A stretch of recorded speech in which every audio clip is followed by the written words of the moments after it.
Test stage tanks now pressurized. 30 seconds and counting. Astronauts report it feels good. T-minus 25 seconds. 20 seconds and counting.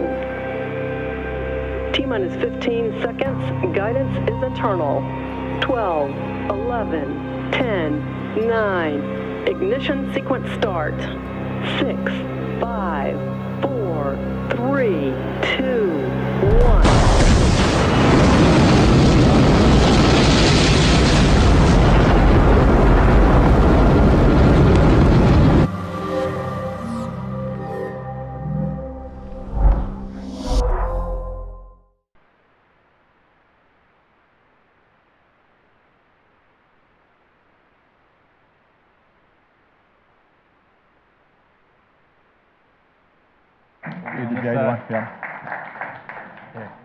Hi, I'm Ross Ramsey. I am the executive editor of the Texas Tribune. Thank you for coming today on behalf of the Tribune. I'm delighted to welcome you to our hard to believe, our 8th annual Texas Tribune Festival, our first downtown, and our one-on-one today with Glenn Hegar, the controller.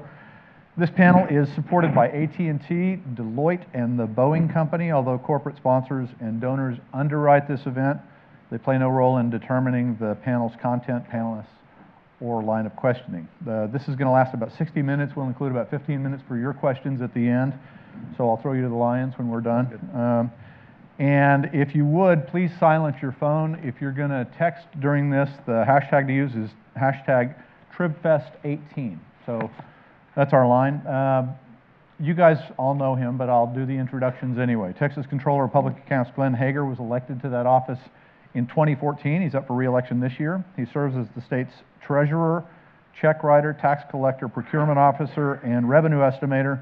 Previously, he served as a member of both the Texas House and Senate. He also served as chairman of the Sunset Advisory Commission, which reviews the operations and efficiency of each state agency. So, Glenn Hegar. Good to be with you. Thanks. I guess the easiest place to start this is, what kind of shape are we in? We're going into a legislative session in just a minute. Hopefully it's more than a minute. How much money do we have, Pop? Yeah, it's kind of funny. I had a legislative staffer mention the other day, said, "Oh, my boss read your press release, and wow, we got an excess of $2.7 billion.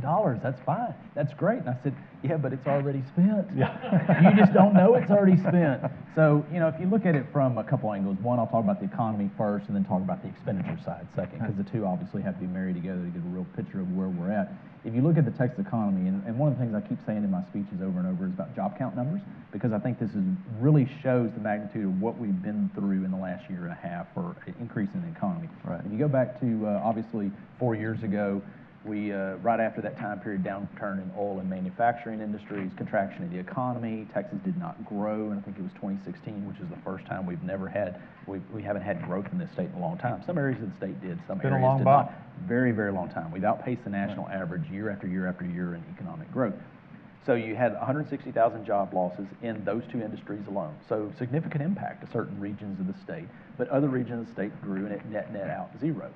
Then go fast forward to January of last year when we gave the biennial revenue estimate, day before session, how much money will come in the Treasury. In the prior 12 months, Texas had 173,000 job gains. So 173,000 increase in jobs in the year 2016. Then move forward to October of that year, and why October? Because in October of last year, that's when we did the certification revenue estimate, a refresh of the economic data, look at the tax law changes. This is the real estimate. Right. Now that we've looked at it even more, and really it didn't change the amount of money coming in the Treasury, but increase from 173,000 jobs to 234,000 jobs in the prior 12 months. So increased activity. Then this last summer, when we look at our cash flow analysis of what we need for cash flow for this new fiscal year, we decided we would do a new revenue estimate because the numbers have continued to trend up. That's a little unusual, though, right? First time in 30 years, so which is pretty remarkable. I spoke to a group of legislators the other day, and I said, "Does anyone in this room have any idea whatsoever? How long has it been since the Comptroller's office has given a new revenue estimate outside of the day before session or before a special session?" And one of them said, 30 years. And I was like, "Great, you read the press release. Thank you for seeing that. You get kudos today."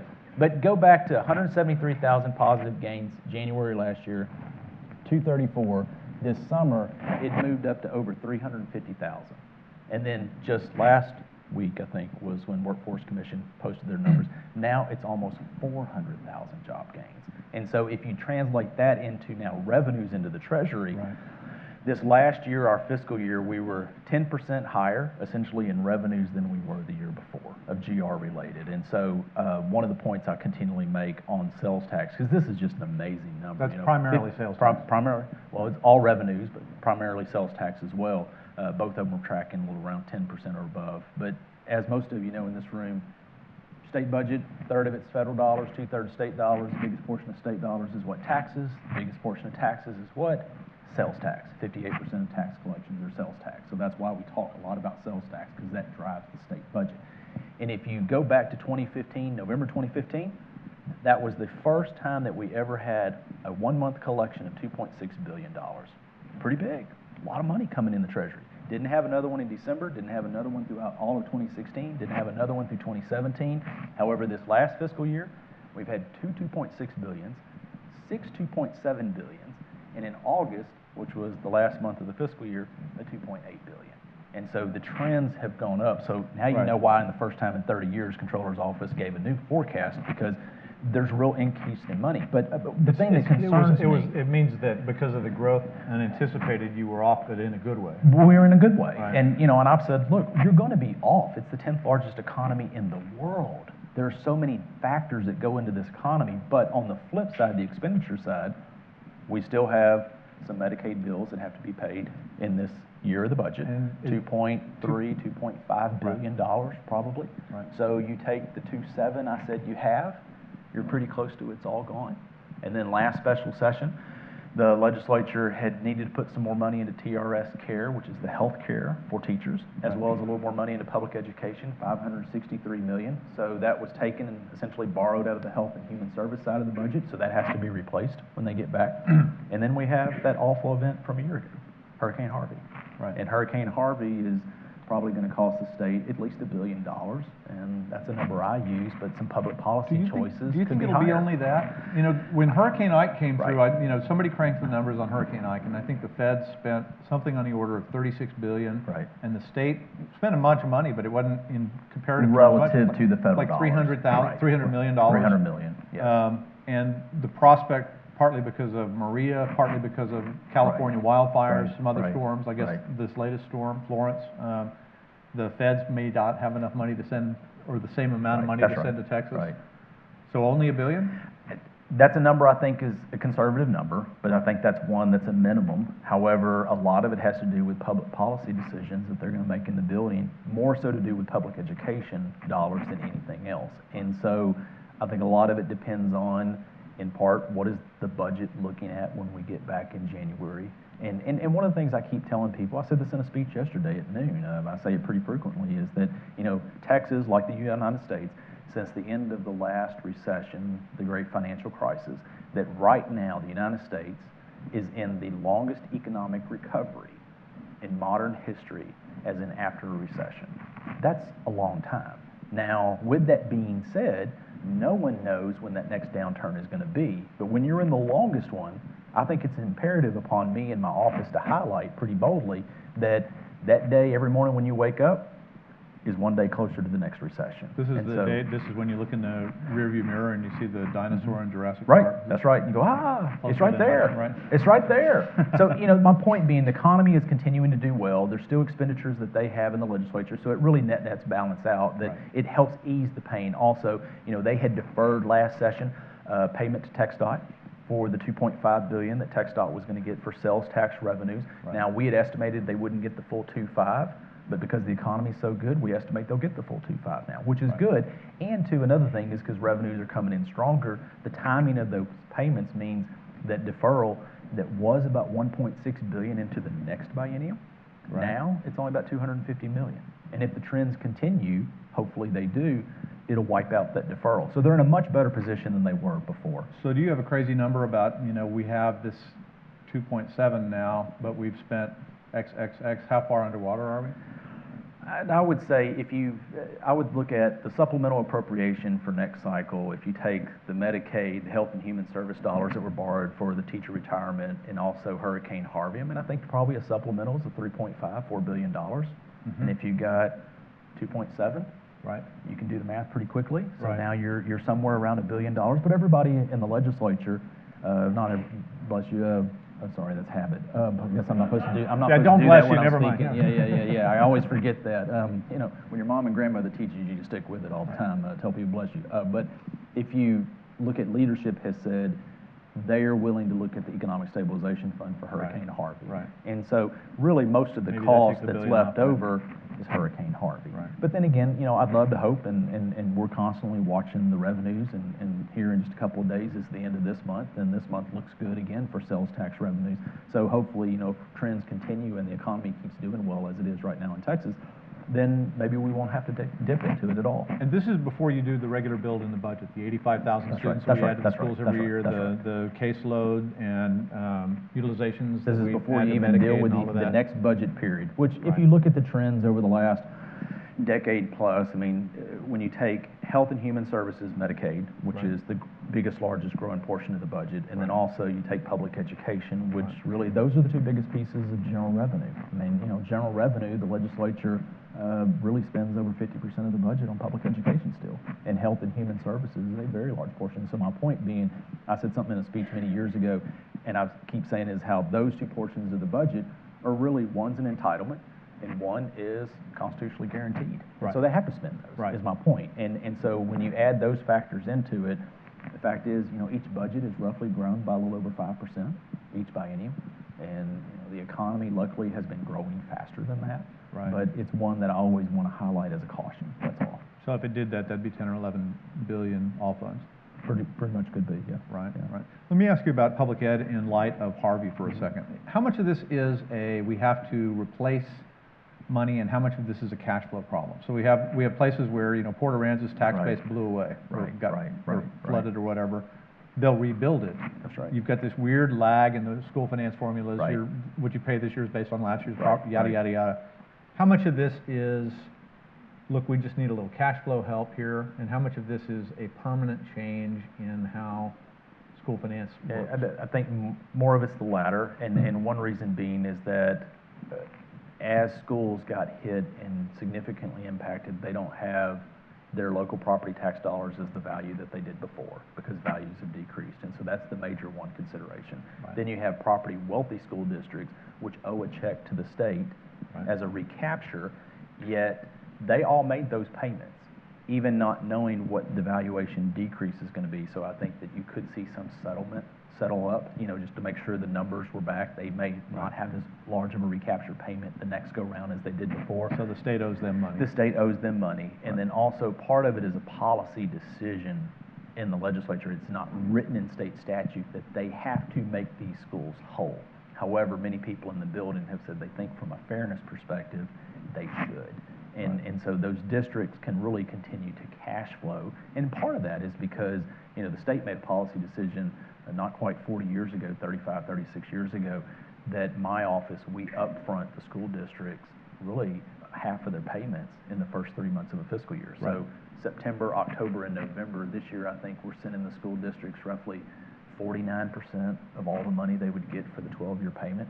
And that's really to help them cash flow. So, you know, it really shouldn't be a cash flow issue for them. Long-term, it could be if they don't have a recovery in that area with the population of the students. The politics of that seem easier than the finances of it. I mean, Yeah, it seems, I agree. it I would seems agree easier with to that. say, I would agree with that. we're going to make your school district whole for now, we'll work it out. I would agree with that. I would agree with that, yeah. So, The devil's in the financial parts of it. So is this a thing where you're going to have a negative effect on the next budget, on this budget that they write now, and then maybe a positive effect on the next one I after think that? considering how large the budget is, in part considering we're the 10th largest economy in the world, even though public education is a large portion, if you really look at the hurricane and the impact that it has on the economy, the impact that it has on the budget, it really doesn't move the needle that much. And that's the reason, whether it's $1 billion, $1.5 billion, whatever exactly that number is, an impact of Hurricane Harvey, you're still looking at it as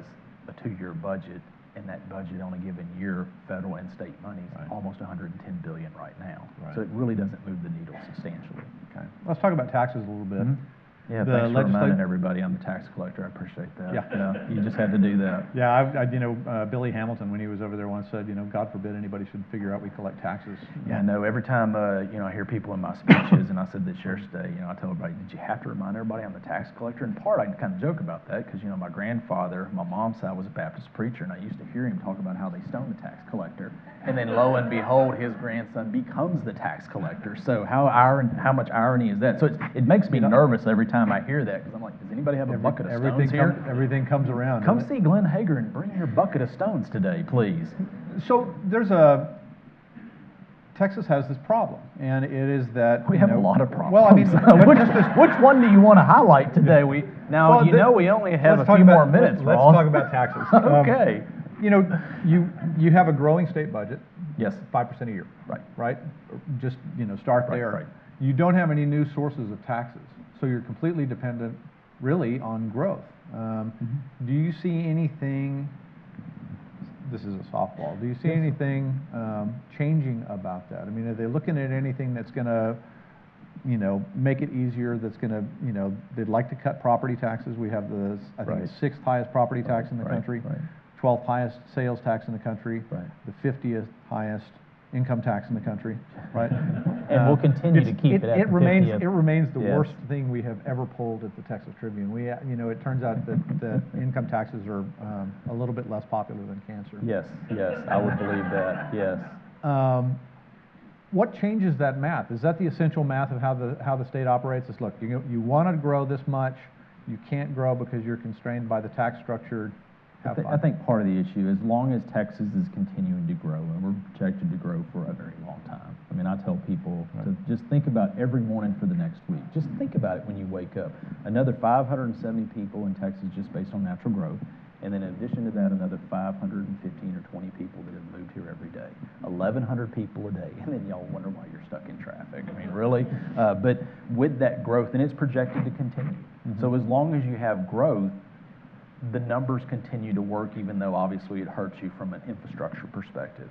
Trying to build enough roads, build enough schools, build enough water infrastructure. Those are the hard parts, but luckily you don't have to pay for them all on day one. You pay them over time. When you begin to hit that peak and go down, I think that's when you have the real concern, and that's what you see in some other states. I'll pick on Vermont, for example. Vermont is losing population and aging, and they're having a real hard time with their budgets. And now we are too, but from a different angle. We're growing so fast. And so my point is, can we keep up? Yes, I think we can. What do I see changing, or I hope to see change? May not be the direct question, but the direction I'll go is how we manage our economic stabilization fund. I mean, that's something that I've talked significantly about in the course of the last year and will continue to, that it is just, I mean, I'm half embarrassed to say, and I've said this over and over, that I served in the legislature 4 years in the House, 8 years in the Senate. I sat on appropriations, I sat on finance, and I had no idea that we keep billions of dollars in our state savings account, which come the end of this year when I transfer a portion of it, severance taxes over to the Economic Stabilization Fund, and I transfer an equal amount over into transportation funding, almost $1.4 billion to each fund. When I make that transfer over to the Economic Stabilization Fund, or our savings account, it's going to have almost $11.9 billion. I mean, more in Texas, more than any time in Texas history. First few years, it had none. I remember prior to 2006, it didn't hardly have any money. I remember not very long ago, the legislature getting kind of seriously worried about the politics of it being more than $1 billion because they thought everybody would think they overtaxed them. Right. Now we have almost $12 billion. Right. And I guess so that wasn't worth worrying about. Not worth worrying about as much anymore. But the issue is the fact that state law requires me to keep the bulk of that money in the treasury pool, which means overnight cash, is really just the lack of fiduciary responsibility, lack of being prudent with taxpayer dollars. And so hopefully we will have greater flexibility on how we manage that, which then will turn into more revenue. Now, every year it won't, just like we manage other endowment accounts and tobacco settlement dollars. Some years we don't have a good year. Yet, consistently, we continue to distribute out to the hospital systems a portion of those proceeds. And likewise, if we manage that with the Economic Stabilization Fund, some of the modeling that we show, and we'll continue to talk to the legislature if you take about $3 billion, and as long as money keeps going into it, in year one, that's $100+ million a year that can go to solve real problems. You say, well, that's not that much, which it's not. But in year 10, it's $1 billion a year. In year 20, you're talking about $20+ billion that could have been worked over time, which is real money. Will it solve all our problems? Why is that a hard sell? I mean, you've been over there. These are. I think anything. These are your friends. Anything that takes a. Well, is that good or bad? I'm not sure. The fact is, anything new or different is hard to explain. And I can get if somebody goes, oh my gosh, really? We're going to give Glenn Hegar billions of dollars? What is he going to do? Is he going to sit here and look in the newspaper and be like, ooh, we should invest in this? Right. No, we have people that manage. We deal with it just the same as ERS, TRS, Permanent School Fund. And so, one of it is the learning, one of it is showing the model, the proving out of it, and making the point that these are assumptions that are going in and showing, conservative numbers. So you're not trying to oversell something. Right. You're making sure that you're giving real factual numbers. And I think we'll ultimately get there. And one of the points I continue to make, it's pretty amazing that every state that has a revenue source of severance taxes and or off oil and gas or coal in this nation, it was us and Oklahoma were the only two that didn't have this structure. Oklahoma passed it earlier this year. So, it's kind of half embarrassing to say we in Texas are the only ones. And I used to say, if my friends in Louisiana can do this, I think we can do it. Well, I kind of quit making jokes about them last year because thank God they all came over here and helped rescue many of our neighbors and friends in Houston. So now I'm picking on West Virginia. If West Virginia can do this, we can do it. But then Florence hit. Yeah. So okay, all right. So anyway, the point is we can do this. Yeah. A little bit of a side issue. How much stock should we put in the idea that the ratings agencies are looking at our rainy day fund and going, we're going to make an adjustment here? Well, one of the things, that is a lot of discussion in the building, and that's been some of the concern that we shouldn't take any money out of it. Does or it should come up on your trips to New York? Well, when you're up there doing Transnose and all that? Obviously, it is one of many factors. Right. There is, if I recall correctly, I think the state of Connecticut got downgraded, and they were downgraded in part because they didn't really have any money in their economic stabilization fund. Right. And so they put, I think, $300 million, which is a large sum, much more relative sum to them than us. Right. So it is one factor, but it's one of so many factors. It's not the only factor. And part of the point I make to the legislature is once you have so much money in that fund, and if you're never willing to do anything with it, it's almost like you don't have it. And so we're to that point where we need to put the dollars to work, and if we put them, the structure I'm talking about with this legacy fund idea, then we can use it to solve real problems and have a path forward for our pensions and some other potential issues in the future. Right. So it does come up in that manner, but it comes up in a manner as though it's one of many factors. Every It's once not in a while the you only hear factor. somebody say, Texas has so much money over there that the rating agencies are nervous about it, which is why I asked the question. Well, and it's over 20, I haven't run the math in the last few weeks, so somebody will fact check me obviously after I say it, but I think it's over 20% of the fund balances of all 50 states for their state savings accounts, which is a pretty large sum. Right. And it's 5% more or less of our budget. Right. Right. But you want to have a nice cushion because, as I said in the earlier, every morning is one day closer to when we're going to have the next recession. Right. And that's what it's used there for, is when that economic downturn hits. So you want to have it. You mentioned pensions, and a lot of states and a lot of localities have had a hard time with pensions. Texas has mostly avoided that, although some of our localities have not. That's right. Call Mayor Rawlings in Dallas, Right. or Sylvester Turner. Right. In Houston, where are we with the big pension systems? We're in much better shape than many other states, whether that's Illinois, whether you go to Connecticut, you go to New Jersey. Right. Terrible shape. And one of the points I've making to the legislature and the public is, are we at a crisis point? No. But we don't want to get there. Well, we have an ability to solve this problem. Right. And that's the reason, I'm trying to come up with another source of revenue that we haven't tapped before, which is a restructure of the way we handle our economic stabilization fund, our state savings account, and we can garner the resources needed to solve this problem. So how would you describe the problem in the Texas pensions? I mean, Well, we're better than the other states. Are we good, or we just stink less? I'd say that's kind of a relative term. It depends Right. depends on the person's smelling. Do you have good sense of smell or not?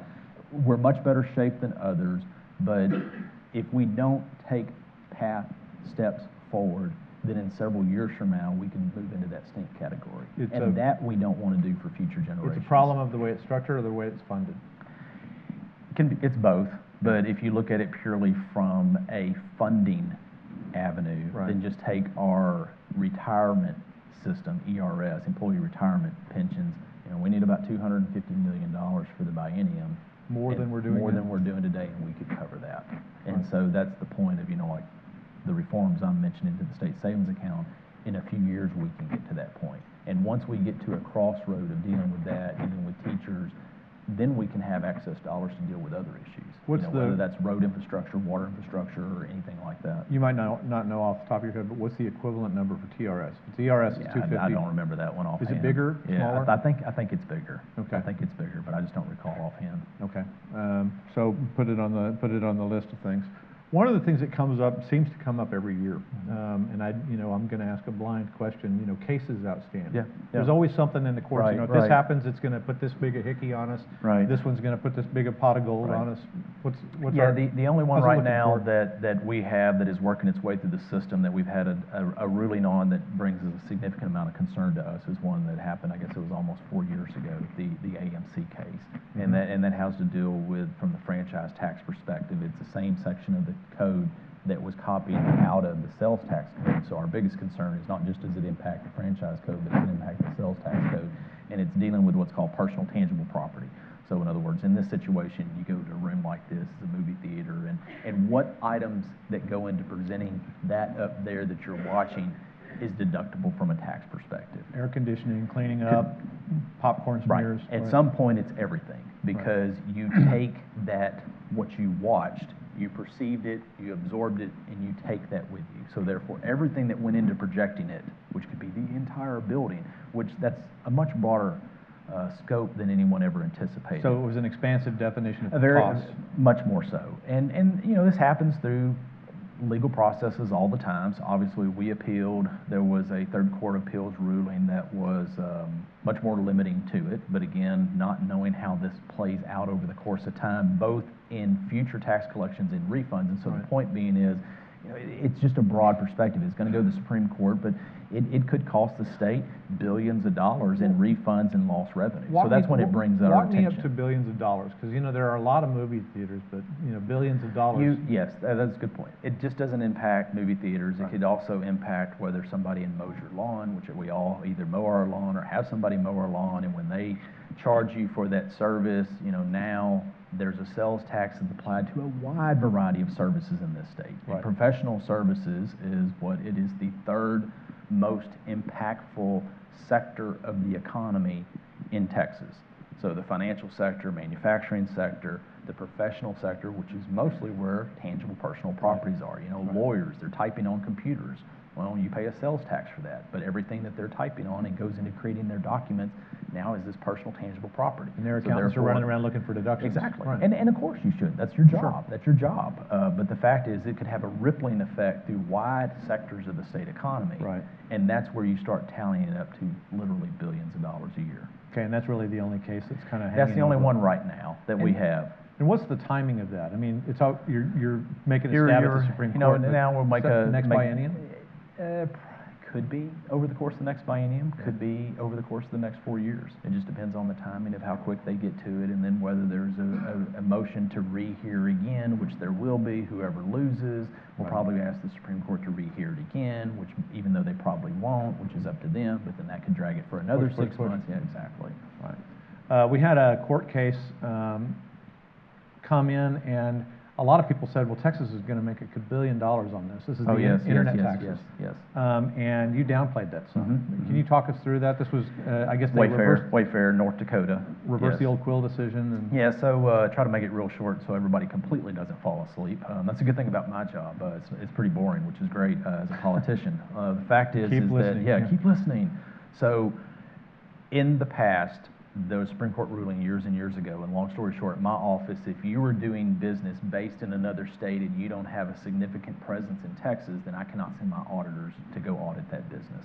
So Right. I don't have a significant nexus to that business. And The Supreme Court ruling overturned portions of that case from years ago that says, no, wait, in the internet world, just because somebody is right across the river in Oklahoma and they're doing business in Texas, even if they don't have distribution centers, they can be doing substantial business in Texas. They should be collecting sales tax. And you should be collecting it. And so a couple of hurdles are, one, we're going through the rulemaking process, and we plan to essentially have those rules in place hopefully January of next year and have the law take effect October of next year. So we're giving businesses plenty of lead time. And then number two, we don't want to go back and collect the taxes retroactively. Just in fairness, we're trying to move forward. Right. That's important from a legal standpoint. But the fact is, I had even had a legislator ask me the other day, said, oh, this should be billions of dollars. And it was several years ago, my office said it could be about $800 million a year. But the fact is, Wayfair, the named defendant in this case, they're collecting. Amazon's collecting. Amazon collects, right? eBay, all these major companies, which is the bulk of where the business goes through, they're collecting. And so we don't think it's anywhere near $1 billion. It's substantially less. Now, it's real money. Right. But we need to set up a structure. One of the issues we'll have the legislature try to address next year is that, it may be pretty easy for that business to collect 6 1/4, which is our state sales tax. But have y'all traveled across the state and gone and bought something locally? It's Right. not, What is it in Duncanville? What is it in? Right. And Devion? that's where the hard part. And it's Right. not just for a small business, that's hard for big businesses. And so would the legislature look at some kind of uniformity from that aspect across for internet sales tax? So there's a lot of legal issues we're working our way through. Yeah. But the point being, to the crux of your question, it's not just this huge boom of dollars that are going to come into the state. Okay. Are the states coordinated? This is in the weeds a little bit, but are the states coordinated on that? I mean, has somebody built a database that says, if you spend $1 here, it's that tax, that tax, that tax? There's a lot of states that are trying to work in conjunction to have Right. some uniform process, but at the same time, you also have the big states talking, you have the small states talking, so there's not one aligned group. And typically, it's hard to go over in the building and say, hey, we need to have uniformity with all the states because, New Jersey's is doing this, so we need to do it too. That doesn't work in that building. Right. Same as it doesn't work in New Jersey to tell their legislators, hey, we need to do what Texas is doing. Right. They like us just as much as we like them. Exactly. Yeah. That's my point. Yeah. Contracting. The state does not seem from outside to know what it's doing with contracts. I mean, we've had a number of scandals or mistakes or whatever you want to call them with letting contracts. Right. Who was at the top of this bid, who was at the bottom, who sorted this spreadsheet, whatever. Right. And then managing the contract seems to be, kind of a mess. Part of it is the size and complexity of the contracts. Some of Right. it is the abilities, frankly, of the people managing the contracts. Right. How do you get out of this? It's where a lot of our money goes. It is. That's a lot of money that goes through contracting. Right. And in contracting, it's not all of the 100+ state agencies that equally have a portion of the contracting. It's principally in just a few of the agencies where the Right. bulk of the dollars go through. Right. And that's where the bulk of the risk We're is back at. to health and human and education. That's right. That's right. TxDOT, a lot of dollars. TxDOT has not had really any problems as of lately. Doesn't seem like, but there's a lot of dollars that flow through, billions of dollars. Right. But my point is those are all contracts, and so therefore we handle contracts from the procurement side as well as our internal contracts. And so one of the things I've talked to my staff since I got there is making sure that we beef up being an expert in what we do, and how do you take that as a template to help other agencies, and what are some of the things that we can help. And part of one of the points that I've continued to stress over the last few years, and the policymakers too, is the rules upon which you try to put into effect for health and human is substantially different than a Department of Licensing and Regulation or another state agency. And so therefore my point being is we need to be very cautious in treating all agencies as the same. Because some agencies don't even have a contracting person. They're so small they don't hardly have any contracts.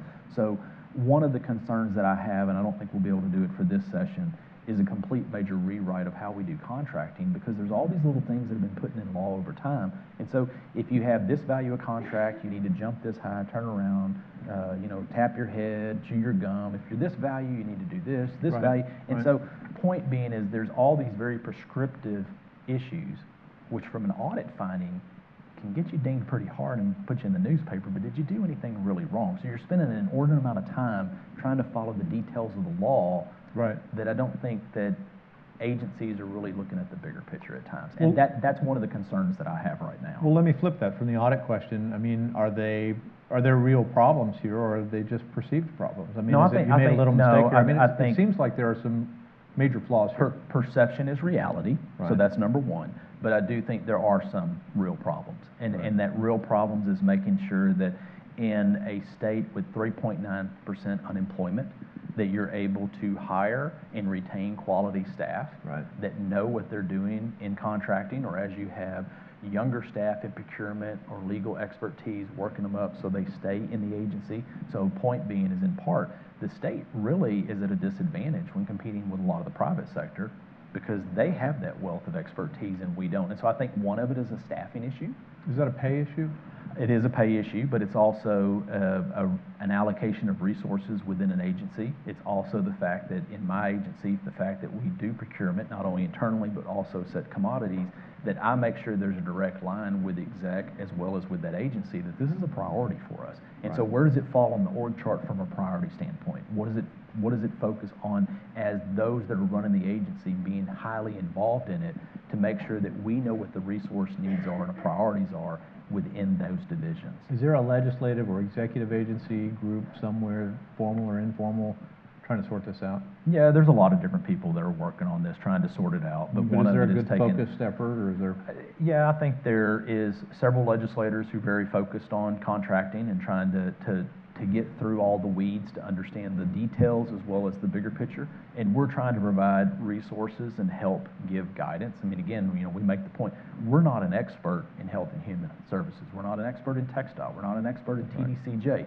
But we can help give principles, practices, procedures, and processes, and some of the hurdles that we have that we know other agencies are probably going to have too, and trying to streamline some of these focuses can help policymakers figure out how do they go forward. I have an old newspaper newsletter on my wall in a frame, and the top two headlines on it are, what are we going to do about school finance, and what are we going to do about property taxes? What is that, 5 years old? How old is that, Ross? The date is 1931. Yeah, that's what I suspected. That's the Yeah. reason I asked you a question. I know that you're supposed to ask and I tell, but I wanted to give the perspective of how old is this? It works either way. So obviously this is a persistent problem. Right. It's in a particular state of imbalance right now. Yes. It seems like, generally speaking, the legislature comes in, they balance this, and over time it begins to go out of balance again. Yeah, We're particularly out of balance and I'm right glad now. you asked that, because one of the things that I'm personally concerned about is that there's a lot of finger pointing going on. Right. It's your fault. No, it's your fault. No, it's your fault. No, it's your fault. Right. And I hear that from a lot of people going on, and at some point we got to take a step back and say, okay, how does the math work?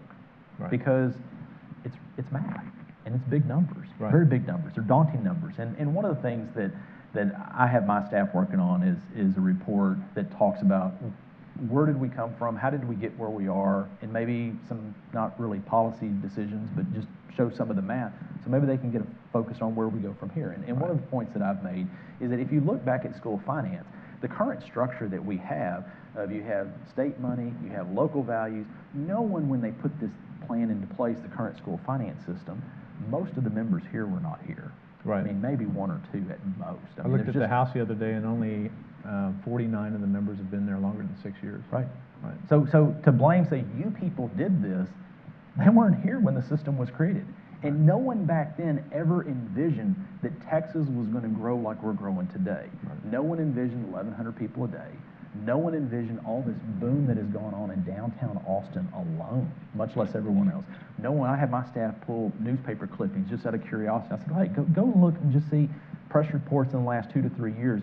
How many jobs have come to Texas and how much investment has come to Texas from expansions or new businesses opening? And I was trying to remember if it's 2 or 3 years, 225,000 jobs, $4-point-something billion worth of investment. Right. No one figured that out 3 and 4 decades ago. Right. And so my point being is, with that fast growth, you have the school finance system that essentially has this pressure as the local value goes up, the state puts in less money.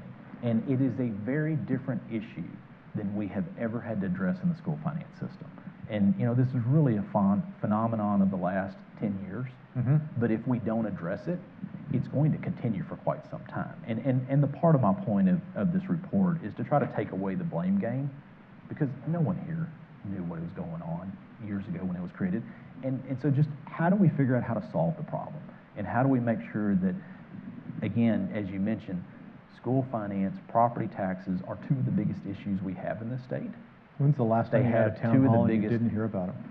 Oh, I've started, I was amazing when we hit August. It was one of those deals, I was like, oh my gosh, I'm one of the old people now. I started running for office 17 years ago in August, which is hard to imagine. And I can tell you that I've given a lot of speeches and I've been in a lot of places and I've heard property taxes pretty much for the entire time I've been running for office, is my point. Right. And if you don't deal with school finance, I don't think you're really going to get at the crux of the issue. Okay, loop back to what I said a minute ago about Texas continually has this sort of built-in problem of it grows 5% a year, Right. and there's no new sources of money. And if you're looking at the state and you're saying, you know, I would like to do this waterbed like that, and if I'm going to lower their property taxes, I've got to raise my state spending. How do you do that? Where's the money?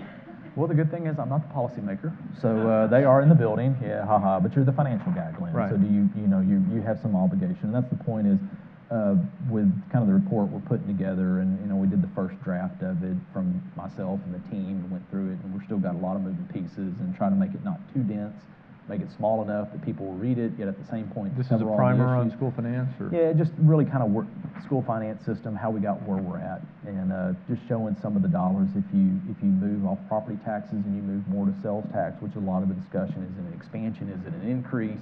What do the numbers have to be in order to balance the numbers out? Right. And for a durability over time type issues. Again, those are not really policy issues. That's something they have to address. But if it was easy, it would have been done already. Right. And the fact is, yes, it's very hard, but I just remind people all the time, these are very real issues that we have in Texas, but I think we can all appreciate that we get to call Texas home. I mean, it's a great state to live in. It's a great place to work. We're in a much better position than some of the other states that are going in that spiral backwards. Right. So yeah, they're very monumental tasks, and I don't really have an easy answer. If I did, it would have been solved quite some time ago. Well, and you mentioned that, we're in the longest recovery, for a while. In modern history. And if we do a downturn, then the way those formulas work That's right. is that the state obligation begins to go up as property values fall, Right. and we don't have the capacity to spend more money. When we were talking a little while back, you had mentioned here in Austin how significant downturn in the 1980s. Right. But if you look at the last 20 years, property taxes values, that is, Right. have not gone down. They've essentially gone down one time in 20 years. And that was really essentially they were flat 1 year as a state. Some regions were increased, some were decreased, but if you took net of all across, and so it's pretty amazing. You think 20 years, it's been a constant increase, which is in part the reason that you hear the outcry from whether it's residential, whether it's businesses, or whichever category of property tax you pay. Right. Okay. I'm going to change gears a little bit and talk about the power of your office. Mm-hmm. It was, sort of famously powerful under Bullock, that he sort of consolidated financial power over there. They used to have a saying over there that, I don't care who else has numbers, our numbers get certified. Yeah. Sort of a hammer behind it, and an idea that the controller, by telling people what the flow of money was, controlled a lot of the financial stuff, and there was a lot of interaction about, is it possible to do this? Can we get away with that? Yada, yada, yada. That diminished somewhat under a couple of your predecessors, and the legislature took performance reviews away, put them in the LBB, took away some of the, probably, unintended powers of the controller's office. That seems to be moving back. It seems to be, we seem to be moving in the direction of more reliance by the legislature on the controller's office and a little bit less by the legislature on its own agencies. Can you talk about that a little bit? Obviously, if I wouldn't state, that'd be a goal of ours. This is very important because I think that this office has and should play a real critical role in a lot of things that they do in the building. I said when I ran, and I've continued to say, I'm not a policymaker. I'm in a separate branch. So therefore, do I make their policy decisions? No, but we need to be providing very credible information to them, whether it's on the budget, whether it's on contracting. Substantial issues that impact what they do, the bottom line of the taxpayers. And so I guess, my point being is what I've tried to do is, and I've said over and over, is we're not here to play with the numbers. I mean, I was joking, I think I told you this the other day, that I was with the state rep and he was telling them, this other couple, Glenn Hegar, what he does, the treasury, tax collection, and he's like, oh, that's really interesting, this gentleman was. And he said, so how is that in other states? And I said, well, no other state really has revenue and revenues coming in and expenditures going out in one. It's usually two separate agencies. Right. And the revenue side is always Treasury's appointed. usually over here. Treasury's over here. Half the treasuries are appointed, half the treasuries are elected. But regardless, pretty much consistent throughout the nation is when they have the revenue number the day before a legislative session, there's a panel or there's a group that makes that decision. Right. And I leaned over, I said, thing in Texas, I make that decision. Yeah. A little different. And he goes, I want your job. And I said, you can't have it. But in saying that, I said that jokingly and a little boastful, but at the same time, I quickly said, but let me just tell you, the day you start playing with those numbers, you got real problems. Right.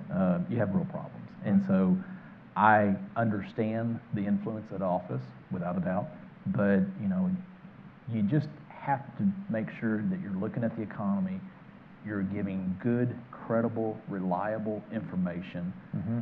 And I think from that perspective, if people learn to trust you, and trust your staff. I mean, I've got a lot of great staff. People ask me all the time, what are the things that surprises you? What are the things that, you were impressed upon? And we've got a lot of great people over there. Yeah. But at the end and beginning of the day of any organization, those staff are only empowered as much as the person at the top wants to empower them. And, anybody working in any organization, whether it's government or the private sector, if they're not empowered to do their job and relay that information, it's going to stay right there at their cubicle. Do you think, I'll ask this lightly, but do you think that that's part of what's going on in the legislative agencies? I mean, the legislative agencies for a long time were, there was a little bit more harmony between the House and the Senate and a little bit less pressure. I've heard that. I've heard that. A little bit less pressure. You might have heard a couple of words about this. A little bit less pressure on some of those agencies. As that pressure has increased, it's this is one of the things that seems to be pushing all this back in your direction. Well, it was interesting. A few years ago, I had a state senator said, I just don't understand. Why don't we have you do all this? And I said, that'd be great. You should send it over. And I said, but as soon as I say that, let me ask you this. Do you really want to be entirely beholden to me and my staff? Or would you like your staff to also make sure to double check some of the numbers and the information? And they went, ooh, that's a good point. Yeah. I said, I appreciate, apparently the comment was, you trust me. I appreciate that. But Glenn Hegar's not going to be here always. And, do you trust the next person? I don't know. And so I think as a common courtesy, and that's the reason the legislator last week made the comment to the person after I made the joke about, I'm the only one that has the number. And he goes, yeah, but he's been in the building. He speaks our language. He knows what's important to us. And, that's the reason I told that senator, that's a great idea for me and my agency today, but I don't know if you want that balance of power. You need to have those checks and balances is my point. So it's an interesting time, obviously, in the Capitol with some of the issues that you mentioned. But, I'm not really sure. I've just told my staff, whatever we're asked to do, we're just going to try to do it the right way and make sure we provide the information we're supposed to be provided. Okay. I'm going to throw you to the lions here. Okay, sounds great. We got 10 or 15 minutes. If you've got a question, stick your hand up and we'll bring a mic down. In just a sec, we'll go over here. The mic is always on the other side of the room. There's one over here. Say who you are and... Sure. I'm Ted Harpham. Just a question about the biannual budget Yes, and sir. the accounting techniques that we always hear at the end of the session. What did you think about the ones we did last time, retrospectively? Yeah, it's interesting because I always get asked, at Glenn Hegar, you're going to look at the budget that they passed and certify the budget. And really the question is that the budget that they passed, or is that the budget that may have more expenses yet to come?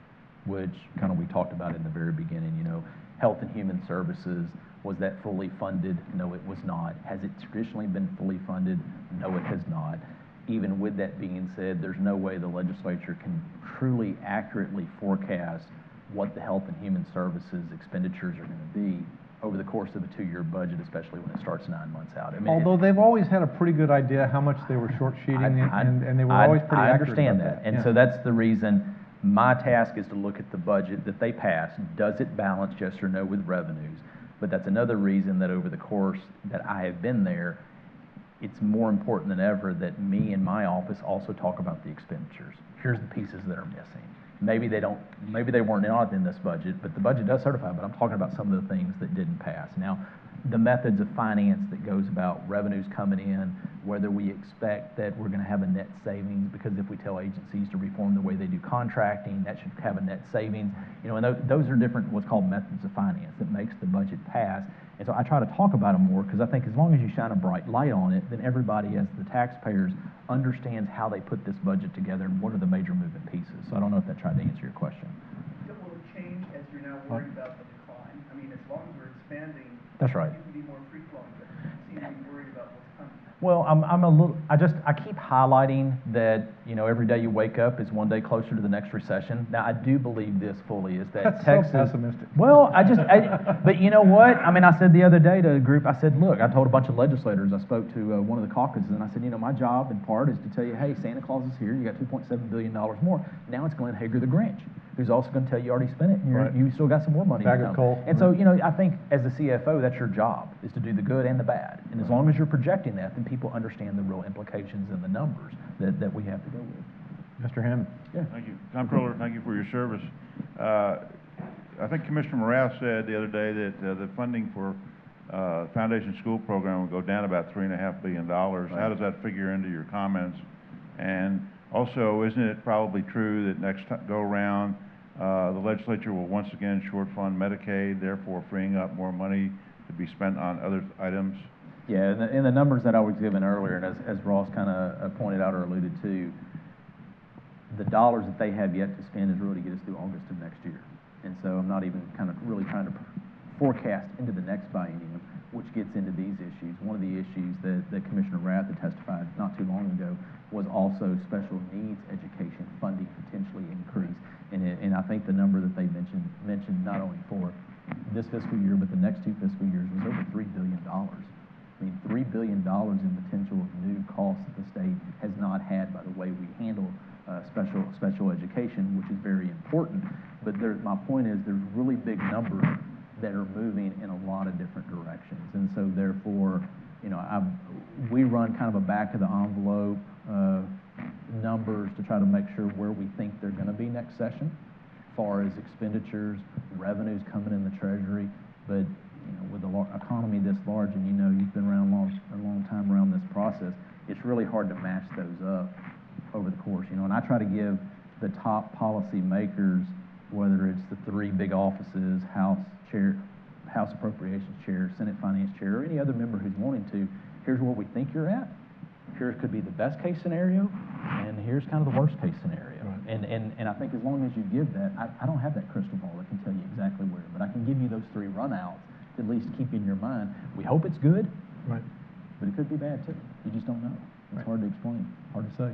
One over here, and then we'll get over here. Okay. Hi, I'm Philip Erickson. I'm a reporter at the Waco Tribune Herald.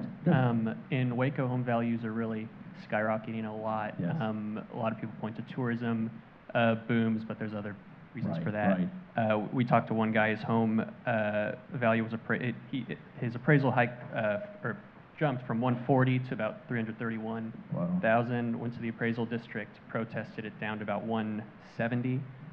We talked to the appraisal district. They say, well, our hands are tied by the comptroller's office. Yes. How do you kind of manage everything? How do you manage those relationships with the appraisal districts? For just kind of real quick, my office, through one of our divisions, Property Tax Assistance Division, we have really 3 core missions, and one of those missions is put out publications, information that every time that we as taxpayers get something on our property values, you have an insert from my office in there about what's the process and procedures. Same as we put information out on a wide variety of property tax issues. And then secondly, we look at half the appraisal districts every year for best practices, not getting down into just kind of more globally their practices to try to get uniformity. And then thirdly, we look at from a state statutory standpoint that requires us from the marriage of the state and all the local school districts of equal appraisals across the entire state. And so that's where we come in, and that's where we get blamed. It's the comptroller's office. It's the comptroller's office. Now, what we're tasked statutorily is to make sure random sampling from all the different types of properties that are out there, whether it's residential, commercial, open space, oil and gas, you name the different types, as long as those values are within 5% up or down. Now, everybody always says it's the up, but they never talk about when we forced them to go down because they were over appraising. So our job is to try to keep it uniform. And so sometimes obviously we get the blame, and I get it. You want to blame somebody else, but that's really the relationship that we have, and it's from a school finance perspective to make sure that one school district and/or appraisal district isn't appraising it here and everybody else is filling it up. Are you Nor do you expecting- want it up here either. You want it to be equally playing field. But I think the real issue is the growth the state is seeing. Hurricane Harvey made it worse because of ability for people to go build houses, buildings, supplies, and so the market is very tight from a residential perspective. The market is very tight as a business growth perspective, and that has put immense pressure across the state, even in Waco. And you've seen that in the last several years. That pressure on the market is immense. And when somebody buys a home or somebody has a business, you're not expecting a rapid rise in your value, and that really impacts your affordability. Can you even keep it? But that's the role that we have, is coming in and doing that same thing. Just quickly, do you see do you have any real expectations of appraisal reform of some kind out of, reforms to the mind of the beholder, out of the legislature this time? Well, I think that it's going to continue to be one of the major focuses of discussion, and I think that there will be major efforts for some type of reform. Now, of course, what is that reform? I don't know. Yeah. But I think there will be a major push, and I think something will pass. I just don't know what that is at the end of the day. Have one Yeah. here. Get a Dave. microphone over here. Thank you, Mr. Comptroller. Have we fully recovered from the plunge in oil prices of a few years back? What's your outlook for this? Yeah, Texas has. If you look at the number of rigs operating in North America, it's amazing to know that every week for the past year, Texas is anywhere from 48.5% of all the rigs operating across North America are here in the state, and/or whether it's up over 50%. So we're right there around 48, 50%. We have been week after week after week. The Permian Basin is not only the most prolific growth of oil fields in the United States, it's the most prolific growth in the entire world. And so that's one reason when you look at the amount of money that we are going to transfer in a few weeks over to the State Highway Fund and the State Economic Stabilization Fund. Last year, that amount that we sent to both was $734 million. This year, as I said, it's almost $1.4 billion. Amazing growth that we're having in the oil industry, and that's why one of the biggest issues is there's with all the infrastructure that's from the Permian Basin coming out, we don't have enough infrastructure. We don't have enough infrastructure to get it out. And so those things are being resolved, but you see Texas as being a major exporter of oil and products, and that will continue to help the economy, and that has partly driven all of the capital assets that have been built in the last 10 years and continue to be built along the Gulf Coast, whether it's in the Beaumont, Port Arthur area, the Houston area, the Corpus Christi area, going all the way down to Brownsville, is really for manufacturing as well as export of oil and gas. So it's been a significant boost to this economy, and that's one of the reasons. But there are other industry sectors, but a large part of that growth that I've talked about is the spinoff of what has been going on in the oil and gas fields. You got one right next to you. Hand over the mic. And then we'll get back here. I think I don't want to jump. No, go ahead. Go ahead. Got one behind you. Hi, Paul Stinson, Bloomberg Law. Your deputy, Mike Reisig, mentioned at the Western States Tax Administrators Conference earlier in the week that the state was engaged in monthly check-in calls to discuss remote sales tax policy following Wayfair. Can you expand upon a little bit about why that dialogue is important, and what are the big states learning from each other?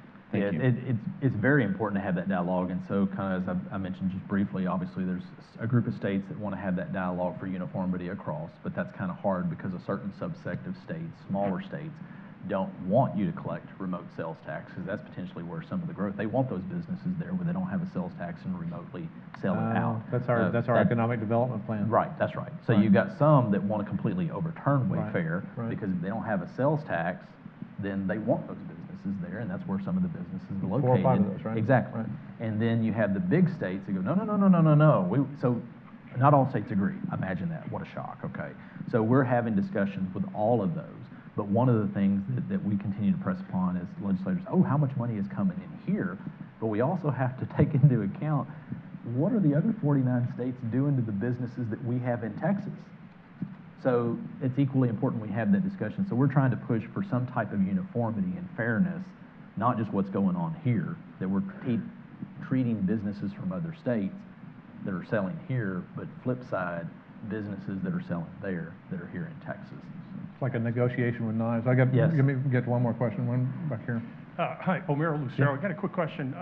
Many of us appreciate the fact that you're concentrating on the fundamentals of the office to translate into the credibility of the functions of the office. But what are your thoughts on maybe the reforms regarding general revenue dedicated funds and some of the people in the building wanting to continue that? Right. Yeah, one of the things that we have roughly, I forget what the number is, I haven't checked in the last month, of how much in dedicated accounts. And so we use those obviously to continue to pay the Treasury when we need to pay bills.